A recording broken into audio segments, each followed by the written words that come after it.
Well, hello everyone. Welcome to my weekly energy reading. I'm Karen Turpin from karenturpin.com. I'm actually a day late today, full confession. Normally I do these on a Monday morning, Sydney time, but it's Tuesday today, so I'm a day late. Had a very busy day yesterday with clients, so I didn't get the chance. Please forgive me for that. So, here we are. It is the 21st. Oh, it's not. It's the 22nd of November. Love that date, 22nd. One of those kind of magical numbers if you're into numbers. Um, my question is, how much more can you take right now? Because things are intense, are they not? Um, I've got my notes here. So, do you feel like you're being squeezed? I know that many people do. It's very uncomfortable for a lot of people. A lot of people are suffering. We know that. Um, I kind of was wondering, is this kind of like the biblical proverb about you can't squeeze a camel through the eye of the needle? Well, actually, that proverb is very much misunderstood, misinterpreted, really. And a lot of people, I've got to say that this seems to be in spiritual communities. Could be because I hang around with people that are in that vibe quite a lot. We have maybe what you would call a different perspective on things than other people that are not into our stuff, right? But a lot of people think that this means letting go of all of your earthly possessions in order to ascend. So, in these times, in which it looks like everything around us in the world is collapsing, falling apart, some people I've heard say that this is actually a good thing, because we have to go back to the way that things were. What does that mean exactly? Does that mean hunting and gathering for your food in order to eat? Does it mean giving up our homes, living in a cave, cooking our food over an open fire? Crikey, does that actually eventually even mean going back to living in fur skins, animal skins? Because that's, when you think of stripping everything back and going back to basics, how far back to basics do we want to go? How far back to basics will we accept? And people say, well, we can't carry on the way we are. There's too much consumerism and natural resources. And of course, they put the climate change argument in there as well, which is ridiculous, actually, because if you look at the earth, it's been changing its whole time. But anyway, that's a subject for another day, isn't it? I wonder, will we have to go back to bartering a chicken for some wheat? Is this what we can accept? Is this what we want? Now, this sounds actually great to some people. Very idealistic. Oh, yes, the simple life. Let's just strip it all back and have a simple life. To some people, that sounds great. Other people, probably myself included to some degree, that sounds kind of freaking horrific. But it really does depend upon your point of view. I don't want to live in a cave and, have to wear animal skins, right? And I also don't believe that is not where we're destined to go either. A lot of people are happy to accept this idea of stripping things back. As I say, they say, oh, it's going to be easy. This is an ideology, perhaps, that has been subliminally implanted into our subconscious mind. Now, who implanted it there? We have to be aware that many of the spiritual teachers and the New Age teachers are actually what we call controlled opposition. They're not as clean and pure consciousness as we hoped, as maybe what they even used to be some years back. I can observe quite a number of these big well-known names, spiritual teachers and inspirational speakers, and I can see the progression of their message and the distortion starting to come in. From my point of view, that's my opinion, of course, but let's just say, just because they have a big following and they've been a big name for a long time, doesn't mean that their message is clear and pure anymore. Look at what they've been pushing as an agenda over the last few years, and maybe you'll see what I mean. Anyway, that's one, avenue for subliminal programming. The other avenue, of course, is the World Economic Forum, and their slogan is "You will own nothing and you will be happy." So stripping everything back and going back to a caveman and owning nothing and being happy, that's two very different things, not the same at all. One of them is a very dark agenda, and the other should be a choice. If you want to go and live in a cave and rewild yourself, go for it. I won't be joining you. Maybe I'll pop in for a weekend, but I won't be living that way if I have anything to do with it. But then the other agenda, stripping the people of what they have in their bank accounts to make them solely reliable upon the government handouts, because that is the agenda, and that is pure evil. It is part of the agenda. They are putting things in place now. They have been for probably 30 years already or more. And they will try to do that. So we've been told by Spirit to prepare for this for a long time already. We've been told to prepare for years, actually. And the thing is that because these warnings came so long ago, I remember talking about this 15 years ago. All the things that have happened over the last few years that I talked about have played out.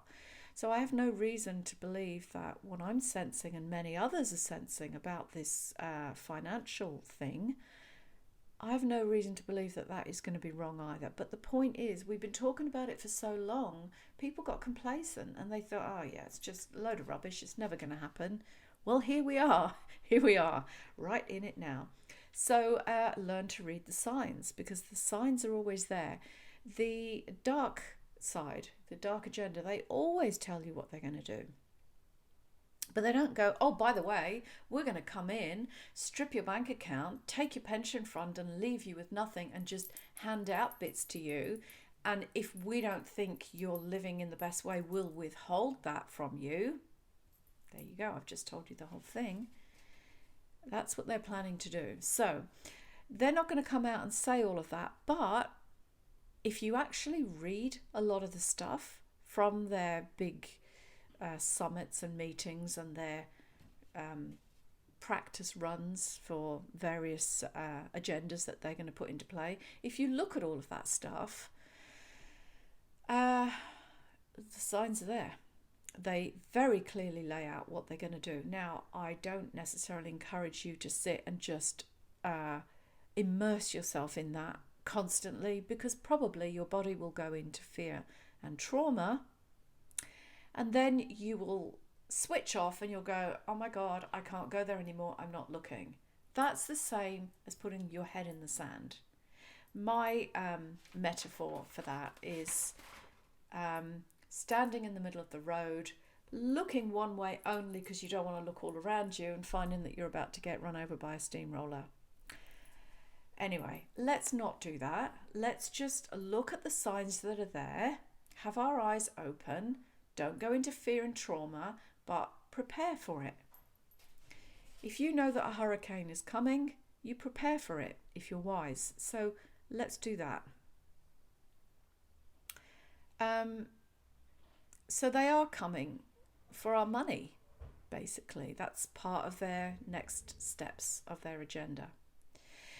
But that doesn't mean to say that they have to win, right? Now, if people had not caved into the fear when they first announced a virus coming around, we wouldn't be where we are today. We wouldn't have suffered and endured these last few years. God, I wish it was only days. But anyway, few years. But the point is, people caved in. They went into fear and they did exactly as they were told by these dark agenda people, which call themselves government. So we have to learn to read the signs, decode the messages, because it's all there written out for us if we are a little bit wise. And I admit we do have to shift our thinking a little bit, because the thought that our government is betraying us is horrific. I remember probably 25 years ago when I first realised that our government doesn't have our best interests at heart. That was pretty shocking for me. Kind of took me a little while to wrap my head around that. So I'm kind of a little bit, long in the tooth. I've been looking at this stuff for a long time. So I appreciate that when you first realise that your government is shafting you left, right and centre, it can be a shock. And I understand that you would want to switch off and not know anything about it. But that's not a good thing to do. That's actually like a freeze response, right? Fight and flight we know of as trauma. There is also the freeze response. So doing nothing, that's not a good thing for your safety and for your future, for your children either. So keep your eyes awake, wide open, and be grounded in this and say, you know what? Collectively upon the earth right now, we've never had as many people awake to this as we currently have. That is very, very positive. So, going back to my notes, because I do go off on a tangent, as you probably are aware. Have a lot to say some days. Okay, you can train yourself to spot the intended subliminal suggestions that are all around us. When you can spot them, they don't program you. So the subliminal messages could be, a sign outside the shop with a hand sanitizer. Be careful of germs. Right, now you might just go, oh, that's just a sign. But it is suggestive to your subconscious mind that you should be afraid. That's just a really basic example of a subliminal. When you can spot them, you can disarm them. They're not powerful in the subconscious mind anymore. So you could walk in, you could look at the same sign and go, clear off, I'm not listening to that rubbish. Then it doesn't program you in the way intended. That's just like, as I say, a really basic example, but look out for these subliminals and suggestive. It's like planting, your mind is like a garden bed of fertile soil. And when these subliminals, and they're not always so subliminal, sometimes they're very blatant, when that gets planted as a seed in your fertile mind, it grows. And if the intention is to put you into fear and coerce or manipulate you into doing things, well then, you want to pluck that seed out before it grows. It's like weeding the garden. Pull out all the crappy seeds before they contaminate your beautiful mind. So, where am I up to? Okay, so this whole thing with the currency, the money, the intention is to move you towards digital IDs and passports so that you can't go anywhere. You can't do anything without this digital ID thing. So don't jump in too quickly to that, because it's not what it seems. You really have to learn to read between the lines. So we know that fiat currency is all backed on nothing. Fiat currency is the cash that we currently have. If you don't know that term, please look that up, educate yourself. Fiat currency is backed on nothing, but they benefit from our dollars. Tax dollars, tax breaks, backhanders, handouts, blah, blah, blah. They're benefiting from the work that we do. We are the workers, the slaves, if you like. They benefit from that, our government and our politicians and our people on big salaries. They're not ours, actually, because they're not on our side. But do you really think that they're going to suddenly start playing fair? Do you think they're suddenly going to start having your best interests at heart? Well, no, they're not. It's a problem, reaction, solution. Turn my page.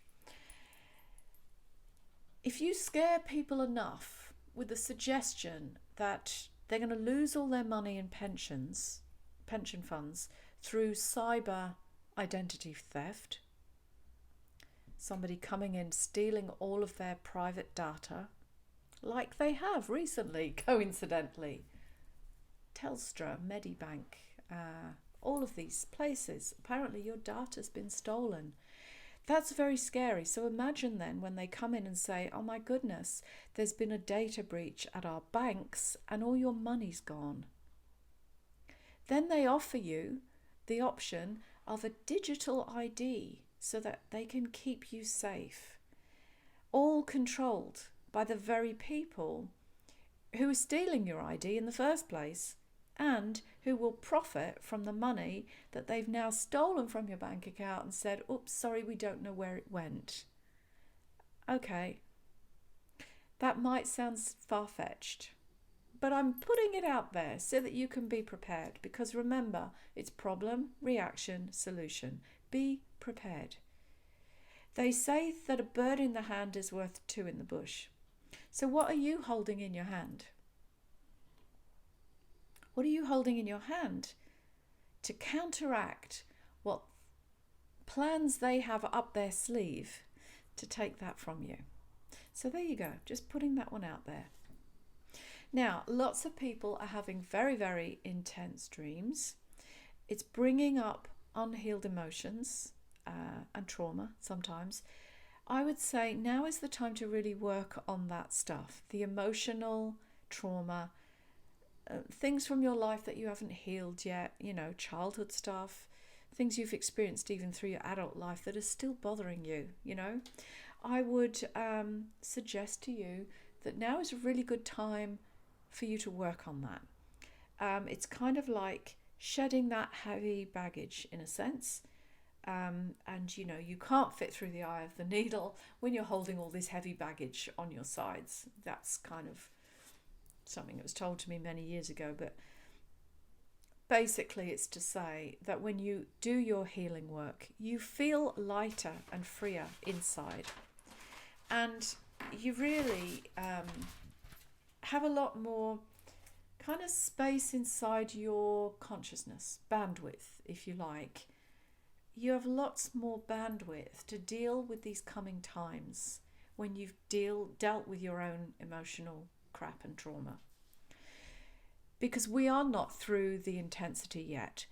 That doesn't mean to say that we're all going to suffer horribly, but we do need to stand strong, stand up for things that we believe are right and true, and care for each other. As I said before, if people hadn't have caved into fear, people wouldn't have been locked up and lost their jobs and homes and lives over the last 3 years. So it's time to see the agenda and stand up and say, no, we've done enough now. So things on the external soon will be revealed, and they will be on such epic proportion that it will really rock your world. On the internal, do your personal work so that you have the space, the bandwidth for the coming changes because we are in this process of change. It's not going to continue on the same way as we had before 2020. And hopefully, if we all stand up and say no more, we've had enough, we can actually shut this thing down before their next agenda, because they had a window, 2020 to 2030, to bring all of their agenda into place. We have to stand up and stop that, because we've had enough, have we not, of being locked up and wearing stupid things across our face. My God. So if you're not sure what you need to do to elevate your consciousness, to heal some of your emotional stuff, if you're not even sure if you've got emotional stuff actually to heal, because sometimes it's buried so deep that you don't know it's there.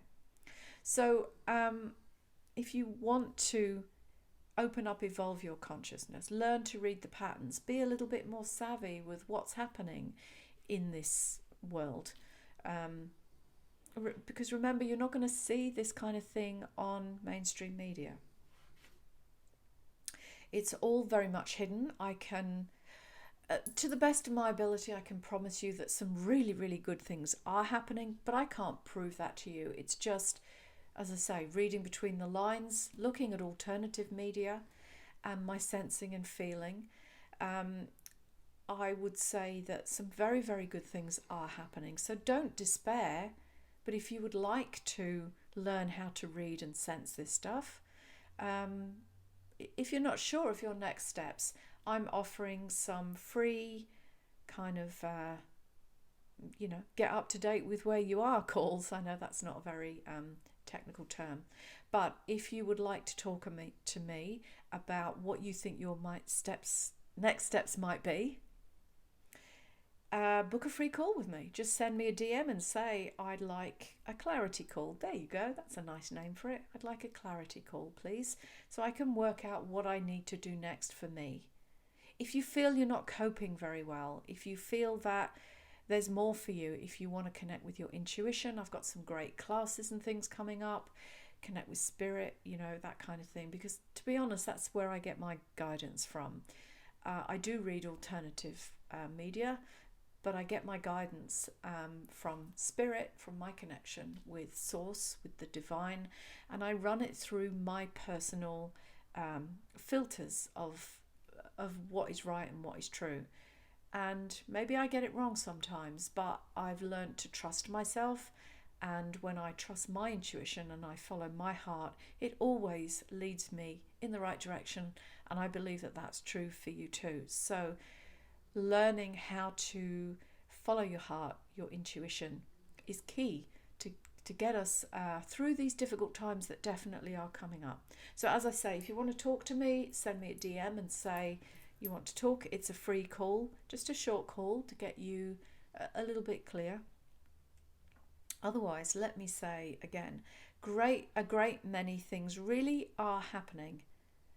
You won't see them in mainstream. Start looking at alternatives. Start educating yourself on the World Economic Forum and their horrible agenda, on digital IDs, etc., so that you can protect yourself.